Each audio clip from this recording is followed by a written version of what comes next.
আসসালামু আলাইকুম। অনেকে বলতেছেন ভাই টিপ অপশন অন করে অনেক বিপদে আছি। ভিডিও আপলোড দিলে আপলোড হচ্ছে লেট করে এবং ভিউ হচ্ছে না। চলুন দেখে আসি কিভাবে এটা অফ করা যায়। তো ফার্স্টে আপনি ওই উপরে কর্নারে এখানে 3 ডট এখানে একটা ক্লিক করবেন। একটু স্ক্রল করে নিচে নামবেন। তারপর সেটিং অ্যান্ড প্রাইভেসি এখানে ক্লিক করবেন। সেটিং অ্যান্ড প্রাইভেসি এখানে ক্লিক করবেন। তারপর সেটিং এ ক্লিক করবেন। এইখানে সেটিং এ ক্লিক করবেন। তারপর তারপর একটু স্ক্রল করে নিচে নামে এই যে মিডিয়া এই মিডিয়া এখানে ক্লিক করবেন। তারপর স্ক্রল করে নিচে নেমে এখানে অটোমেটিক এবি টেস্টিং এখানে ক্লিক করবেন।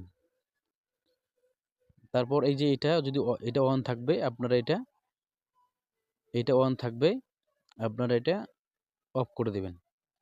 এখন থেকে ভিডিও আপনার ছাড়ার সাথে সাথেই ভিডিও আপলোড হয়ে যাবে। ভিডিওটা যদি ভালো লাগে লাইক কমেন্ট শেয়ার করে পাশে থাকবেন।